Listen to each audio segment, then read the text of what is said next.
Filipenses 1,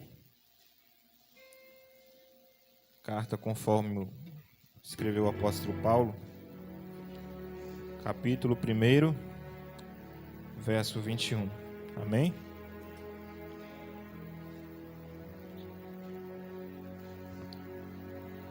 Glória a Deus, aleluias.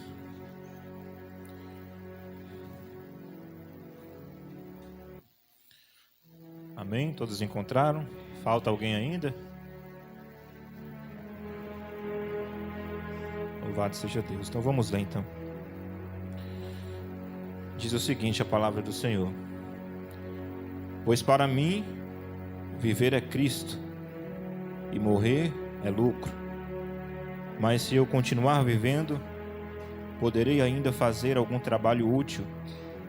Então não sei o que devo escolher.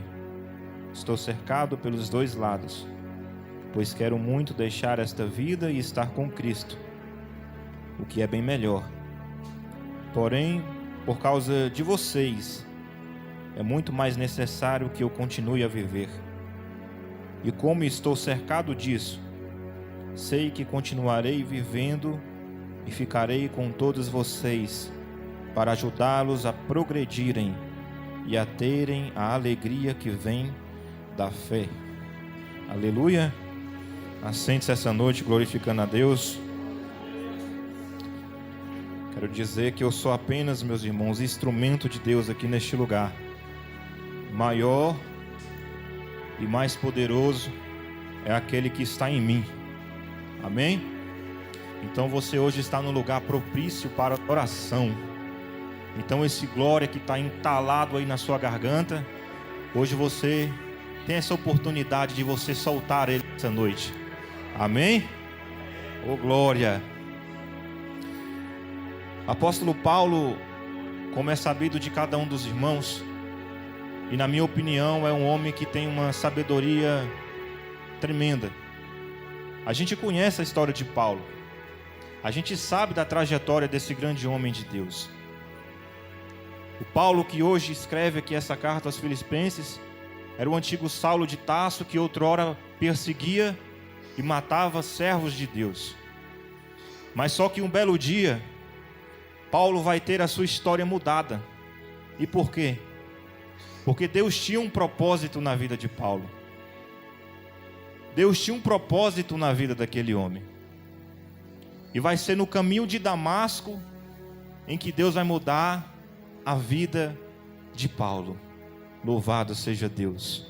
Eu não vou aprofundar muito na história de Paulo, porque ela é uma história muito comprida, e eu creio que a maioria dos irmãos aqui já tem um entendimento dessa história, já conhece, sabe quem era esse homem, e sabe das grandes obras que esse homem fez para o nosso Senhor Jesus. Mas esses dias eu estava meditando e pedindo ao Senhor uma palavra, e veio ao meu coração essa mensagem, onde o apóstolo Paulo vai dizer o seguinte: viver é Cristo e morrer é lucro. Mas o que Paulo estava querendo dizer? Por que Paulo falou isso? Eu creio que Paulo ele tinha autonomia, e autonomia de sobra para poder falar a respeito disso, porque a partir do momento que a vida de Paulo ela é mudada por Cristo, aquele homem que outrora matava e perseguia crente, agora é o homem que vive por amor ao Evangelho. Paulo ele vai viver uma vida inspirada com Deus. Ele vai ter uma comunhão que, na minha opinião, é uma comunhão extraordinária com Cristo. E quando ele escreve isso, ele estava preso. Era um homem que tinha sofrido muito. Era um homem que já tinha apanhado muito. Se a gente for ver as histórias de Paulo, viagens missionárias desse homem, a gente vai ver o que ele passou. Mas aqui eu vejo que mesmo diante do cárcere, mesmo diante de uma prisão, talvez alguém poderia até olhar para Paulo naquela situação e dizer: não tem mais jeito para ele, vai desistir. Mas eu vendo Paulo nessa situação, e Paulo ainda escrevendo cartas, Paulo ainda se preocupando com a igreja de Cristo na terra. Isso é amor demais, meus irmãos. Isso é um exemplo, um verdadeiro exemplo de um servo de Deus. Hoje, por causa de coisas simples, a gente deixa de servir a Deus. Eu perdi o meu carro, não vou mais cultuar. Aquele irmão falou mal de mim, a partir de hoje eu não dou mais a paz do Senhor para ele. Fulano de tal falou isso de mim, eu não frequento mais aquela igreja por causa daquele irmão. Hoje a gente, por causa de situações, pode-se dizer, boba, a gente deixa de seguir os passos do Senhor. Aí a gente vai para a Bíblia, olha um homem que tudo que passou, por amor ao Evangelho, ele está no cárcere. Talvez Paulo escreve esta carta chorando em lágrimas. Talvez ele até sabia que poderia sua morte estar se encaminhando ali. Talvez ele imaginasse que já estava perto a sua morte. Mas ainda assim ele continua escrevendo. Ainda assim ele continua se preocupando com a obra de Deus. Mesmo diante de um cárcere, mesmo diante de uma situação talvez que não tinha mais jeito, Paulo se encontra ali, se preocupando com a obra do Senhor. E eu te pergunto, como é que você está hoje? Será que tu tem se preocupado com a obra de Deus? Como é que vai a tua vida aí? O que tem sido mais importante na tua vida? O que tem sido mais a prioridade na tua vida? O que você tem feito com mais fervor? Louvado seja Deus, Espírito Santo de Deus. E eu pedi ao Senhor uma mensagem, Deus me deu esta mensagem. Aí Deus também me levou lá para o livro de Romanos, no seu capítulo de número 14, verso de número 8, o apóstolo Paulo vai dizer o seguinte, presta atenção: se morrermos, se vivermos, viveremos com Cristo. Se morrermos, morreremos com Cristo. Vivendo ou morrendo, pertencemos a Cristo. Isso é lindo. Isso é lindo. Eu olho para a história de Paulo e eu falo, rapaz, se fosse comigo eu já tinha desistido há muito tempo. Mas Paulo, mesmo diante de uma situação como essa, talvez ali encarcerado, muitas das vezes chorando, ele ainda está preocupado com o reino de Deus. Ele ainda está preocupado com as vidas que estão ali fora. E muitas das vezes nós nem nos prestamos a ligar para o irmão que faz tempo que não vem na igreja. Paulo estava encarcerado. Paulo estava na prisão. E mesmo assim não desistiu de fazer a obra de Deus. Louvado seja Deus. Aleluia, Jesus. Sabe o que Paulo estava dizendo? Olha, para mim não importa. Para mim não importa o que vai acontecer comigo. Eu sei qual é o meu endereço. Eu sei para onde que eu vou quando eu partir desta terra. Talvez Paulo estava dizendo o seguinte: olha, não importa para mim, eu vou viver vivendo ou vivo com Cristo. Morrendo, eu sei que eu vou morrer com Cristo e eu vou para a glória. Por isso que ele fala que morrer é lucro, porque ele sabia para onde ele iria quando ele partisse dessa terra. Ele tinha certeza. Talvez muitos ali olhavam para Paulo e falavam: Paulo, não tem mais jeito para você, a tua sentença já chegou, você vai morrer. E Paulo dizendo: olha, se vivemos, viveremos para Cristo. Morrendo, morreremos para Ele. De uma forma ou de outra nós pertencemos a Ele, porque a palavra diz o seguinte: já não vivo mais eu, mas Cristo vive em mim. Então se você diz, se você bate no peito para dizer que tu és servo, tu tem que entender que como servo tu é temente a Ele, que como servo tu pertence a Ele, que como servo tu necessita da graça e das mãos dEle sobre a tua vida. Louvado seja Deus. Nós não pertencemos mais a este mundo. Nós vivemos aqui nesta terra, mas nós não fazemos mais parte deste lugar. Se a gente for olhar em volta, a gente vai ver que o mundo ele está caminhando a cada dia mais a passos largos para o inferno. Isso é bíblico. Se você ler o livro de Mateus no seu capítulo de número 24, você vai ver ali explícito tudo que você precisa saber está ali. Então Deus ele sempre nos mostrou, sempre nos alertou quanto à volta dele, sempre nos deixou orientado. E tem muita gente dizendo que Deus nos deixou só, e Ele não nos deixou só. O Deus que subiu para ir preparar morada foi o mesmo Deus que disse: irei preparar morada, mas não vos deixarei só.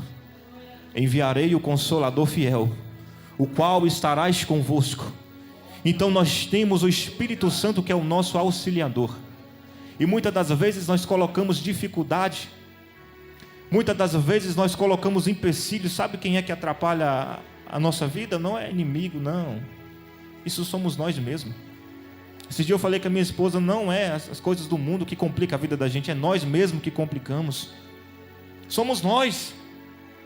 Porque muitas das vezes nós voltamos o nosso coração contra Deus por causa de algo que está acontecendo na nossa vida.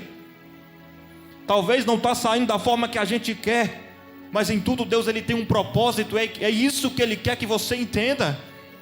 Em tudo que acontece na tua vida, Deus tem um propósito. No caminho de Damasco, Deus teve um encontro verdadeiro com Deus. A gente conhece, sabe como é que era Paulo. E uma certa feita a pastora Eliane pregou aqui, e o que ela falou eu guardei. Ela falou: a gente só consegue romper verdadeiramente quando a gente tem um encontro verdadeiramente com Deus. A gente só consegue vencer as adversidades quando a gente verdadeiramente tem um encontro com Deus. Do contrário, a gente não se liberta. Do contrário, a gente vai ser simplesmente aquele crente que chega na igreja e entra do mesmo jeito que está, ele sai. Ele não enraiza, ele não se preocupa com nada. Para ele tanto faz entrar como vir ou como não vir. E é assim. É por isso que você vê muitos crentes aí que quando se afasta da presença de Deus, ele se afasta de verdade, porque nunca teve um encontro verdadeiro com Deus. Porque Paulo, quando ele tem um encontro verdadeiro com Deus, aí você vai ler as cartas daquele homem, vai ver as grandes obras que ele fez para Deus, vai ver o que ele passou por amor a Cristo. Olha o que Paulo falou aqui para nós: não importa como vai ser, se eu viver eu vivo para Cristo, se eu morrer eu vou morrer com Cristo. De uma forma ou de outra eu pertenço a Ele, eu não ligo para o que vai acontecer, porque eu sei que o meu endereço está na glória com Deus. Eu sei que o que eu passar nessa terra aqui não vai importar. O que importa para mim é que o meu nome está escrito no livro da vida, e para onde eu vou não haverá tristeza, não haverá dor, não haverá nada que possa nos impedir de adorar a Ele. Aleluias. Quem está entendendo essa mensagem? O Espírito Santo de Deus está aqui neste lugar.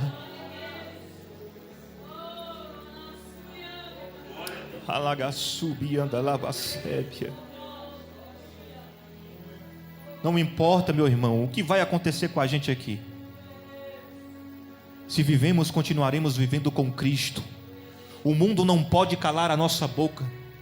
O mundo não pode calar a boca de um adorador. O mundo não pode calar a boca de um crente que é pentecostal. O mundo, o diabo não pode calar a tua voz, porque um dia você decidiu por Cristo e agora você pertence a Ele. Quer se levantar contra mim? Vai resolver com o grandão da Galileia, porque a minha vida pertence a Ele.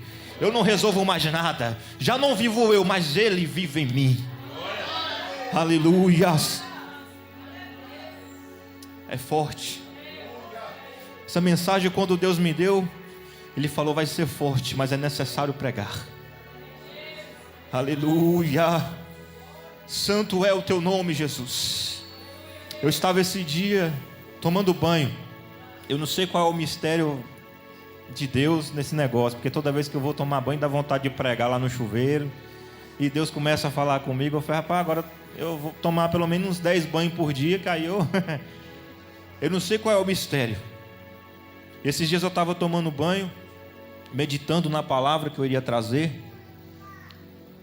e veio ao meu coração uma passagem, veio ao meu coração algo, e eu preciso da tua atenção neste momento. Não fale com o irmão ao lado, presta atenção aqui no que eu vou falar. Veio ao meu coração algo que dizia assim: o maior erro do crente, presta atenção, o maior erro do crente é se acomodar quando tudo vai bem.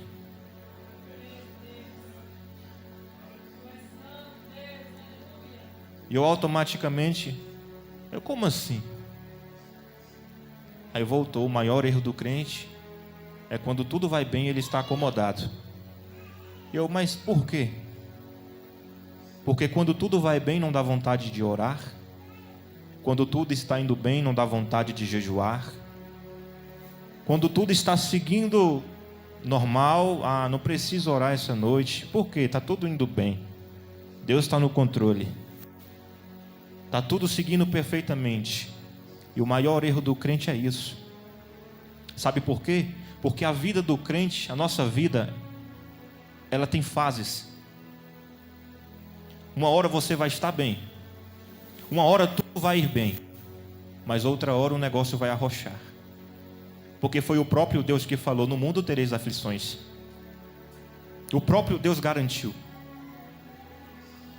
Uma hora você vai estar bem, mas outra hora você vai passar pelo estreito. E se Jesus falou isso, se Jesus nos orientou quanto a isso, Ele falou: no mundo tereis aflições, mas tem de bom ânimo, porque eu venci o mundo e vós também vencerão. Por que Deus falou isso? Porque Deus sabia. Da mesma forma que quando Ele foi tentado no livro de Mateus capítulo 4, que Ele foi para o deserto ser tentado pelo diabo, Ele sabia que Ele iria ser tentado. E o que Deus fez? Jejuou 40 dias e 40 noites. O que Jesus queria passar ali? Você vai passar por teste, e é bom que você seja preparado para isso. Jejua, ora, busca a palavra de Deus, porque o inimigo ele vai vir uma hora ou outra, ele vai te tentar, e você vai precisar estar preparado. Agora escute aqui. O maior erro do crente é quando tudo vai bem e ele se acomoda.